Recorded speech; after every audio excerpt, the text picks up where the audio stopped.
Hey, what's up, guys? What's up? This your boy Jamo from the Stittership Podcast.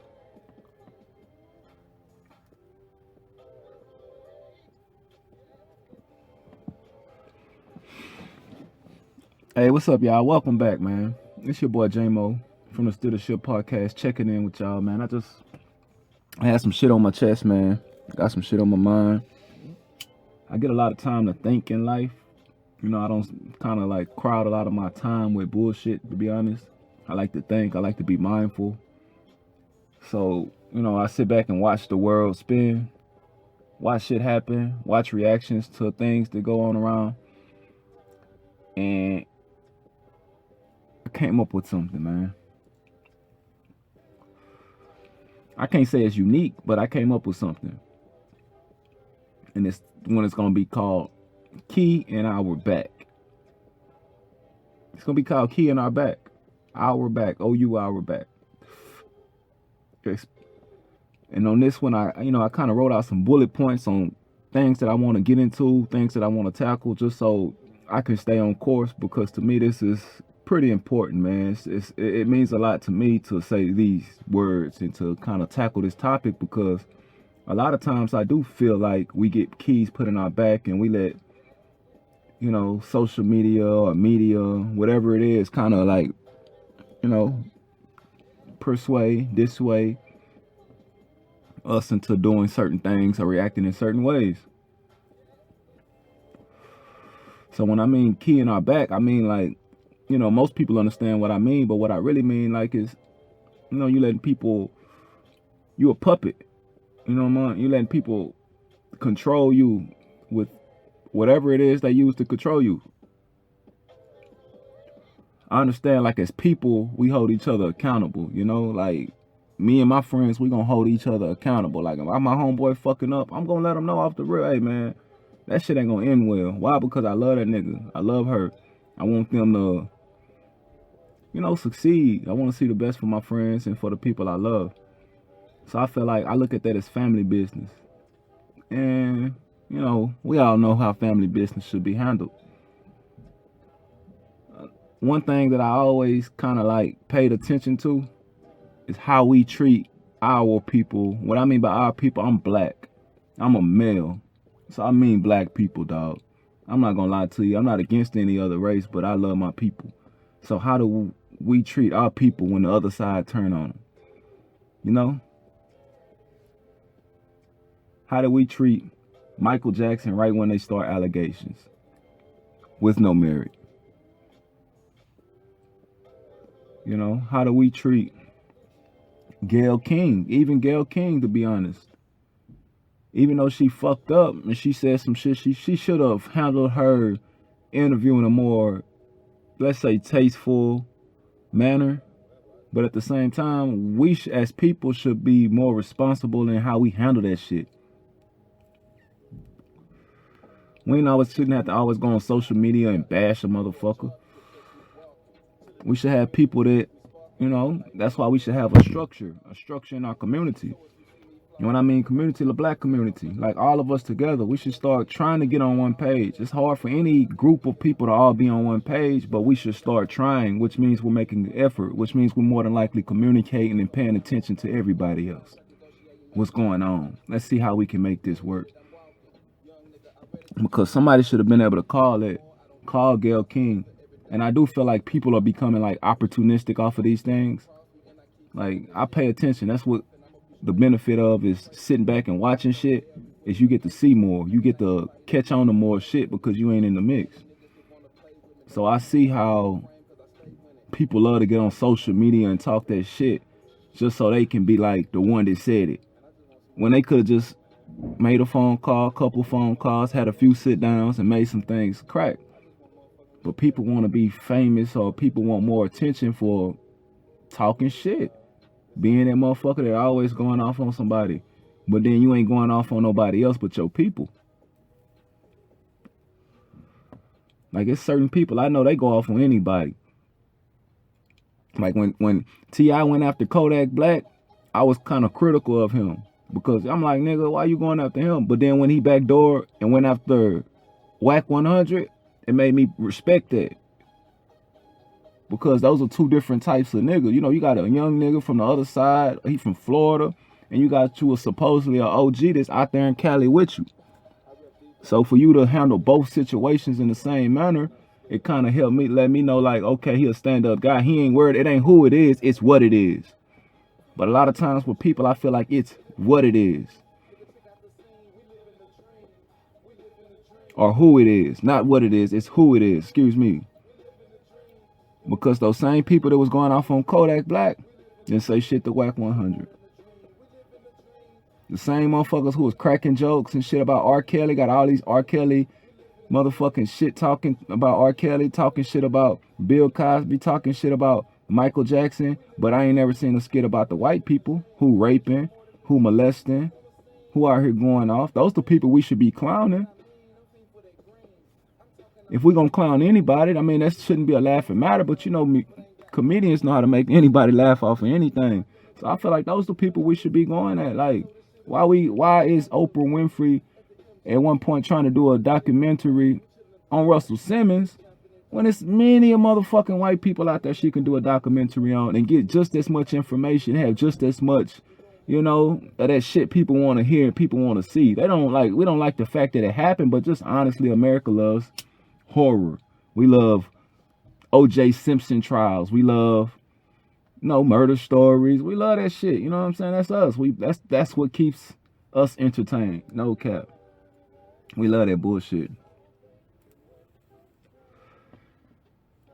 And that's how I know it's more of an opportunistic thing, is because 50 Cent, when she was talking about doing the Russell Simmons thing, the documentary on his allegations, he started calling out Oprah immediately. Nobody said shit about that. But then right when it becomes more convenient, because, you know, Kobe passed, Kobe's more of a prominent figure, of course, obviously he's more loved and beloved, and so it's easier to like stand up and say some shit like I'm protecting Kobe's legacy, but at the same time, no, you kind of like building your shit up. You just building your shit up. So I feel like a lot of times we tear our people down to build ourselves up, and we don't even know we doing it. So I'm not like looking at people and trying to, like, some people know what they doing, but sometimes I do feel like we ignorant when it comes to shit like that, because we so caught up in just our way of living, you know. That's how we've been as people forever. You know, when blacks were enslaved, there were other blacks who looked down on the black people because they had a better position on the plantation. They like, you a real slave, I'm like a half slave, but at the end of the day, you said you a what? A half what? Okay, you're a slave then. Okay, that's what I was trying to make sure we both slaves before I you know, get confused and think you trying to own me or some shit. And I feel like CBS, going back to the Gayle King thing, I feel like CBS put a key in our backs, and we allowed it to happen without even knowing. I ain't gonna say allowed it, excuse me. I feel like it happened without us even knowing. We just so reactionary. We so want to be seen as somebody who stands for whatever you stand for, right? You want to stand up for it, right? But at the same time, that makes you a target. That makes you vulnerable. Now I'm gonna fucking put a key in your bag because you being very emotional instead of logical. Start being more thoughtful. So why would they put that clip out? Yeah, they trying to promote they shit, but you don't think they knew how the people will react? Of course they did. So when people say that they threw her to the wolves, I'm like, let's not be the wolves.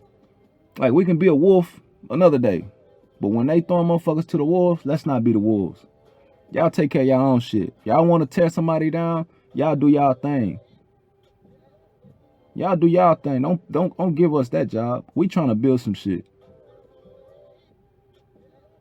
In saying that, we need to start protecting our people, man. We let these motherfuckers talk shit about us, put allegations on us, do all kind of other little bullshit. But at the same time, sometimes we don't even have like real merit to those allegations. But we hopping on a nigga ass. Fuck that. We protecting our people, man. Come on now. We gotta protect them people. While they out there talking shit, we gonna talk shit. I'm like, nah, not him. He ain't did that. That ain't him. We need to start supporting our people, man. And in doing that, we'll show solidarity. We'll show strength. You know what I'm saying? Because people will know, okay, damn, they ain't as vulnerable as we thought they were. But we still vulnerable as people, man. You know, we've been beat down in this country. We've been looked at kind of weirdly all our time here. We've been talk shit like people, that perception of us is kind of like, especially when we're doing shit like that. Like, how do you think we're perceived when we out here bashing our own people? How do you think the white man is looking? How do you think the corporations are looking? How do you think people from other races are looking at the black people? They looking at y'all like, God damn, nigga. Y'all niggas be over there fucking some shit up. We already got some fucked up neighborhoods. We got good black neighborhoods. But shit, we got some fucked up neighborhoods, man. Like, black people as a whole, like, this wasn't supposed to be a black people, like, conversation. It's more so about, let's not put their key in our bag. Don't let them put their key in our bag. That's what this was supposed to be about. But it just makes you look at everything, you know. I just believe we should handle family business how we handle real family business in life, you know. Everybody on social media looking good.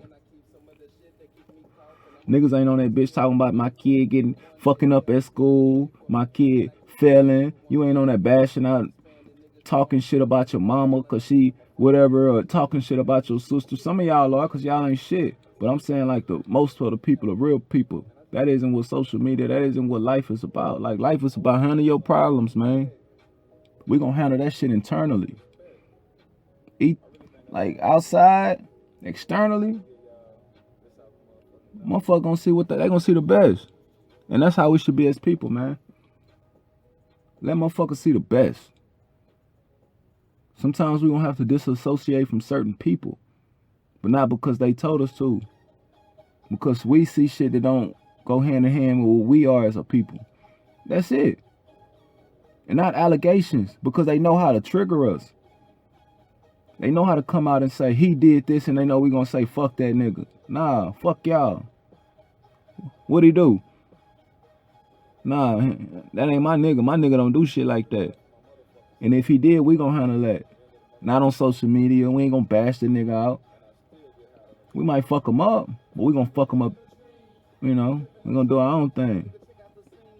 That's how shit should be handled, man. Internally. Let's stop motherfucking putting our business out there, man. Let's build us up. Let's build up.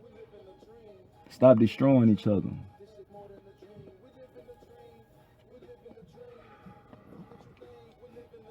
Appreciate everybody that, you know, slide through, and fuck with me, fuck with us, you know, steer the ship. It's a movement.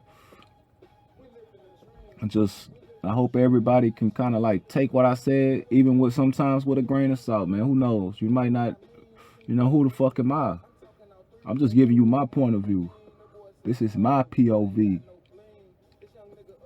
I ain't speaking for nobody else. I'm just speaking to some people. So at the same time, like, fuck with me. I'm here. You know, I'm Jamo everywhere. Jamo. You type in Jamo Kemp, Kemp, you're gonna find me. Facebook, you're gonna find me. On Instagram. And when you add me, or if you follow me, do me one big favor, man, please. Say, man, I listened to the podcast. That's how I got this information. So for one, I know who we contacting, who we reaching out to. And for two, I just want to thank you personally. You know? So at the same time, fuck with me. Like I said, I appreciate you for listening. You know, more content to come. You know, I'm always very thoughtful. Like I say, I'm gonna sit back and watch the world spin. And as the world spin, I look and analyze. I'm gonna give y'all my take on shit. Whether it be with cahoots with what you believe in or not, I'm gonna give you my take on shit. That's how I feel, how I believe. So I appreciate you for listening once again. You know, I'll be back. Till next time, you know, fuck with me, man. Follow me on social media. You know, we're gonna eventually put out YouTube videos and stuff. Get on there, like that shit. Check us out.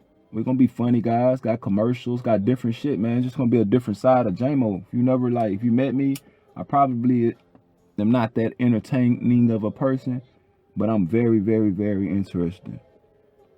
So just check that part out, man. Fuck with your boy, man. Fuck with your boy, man. Fuck with your boy, man. I'm out, baby.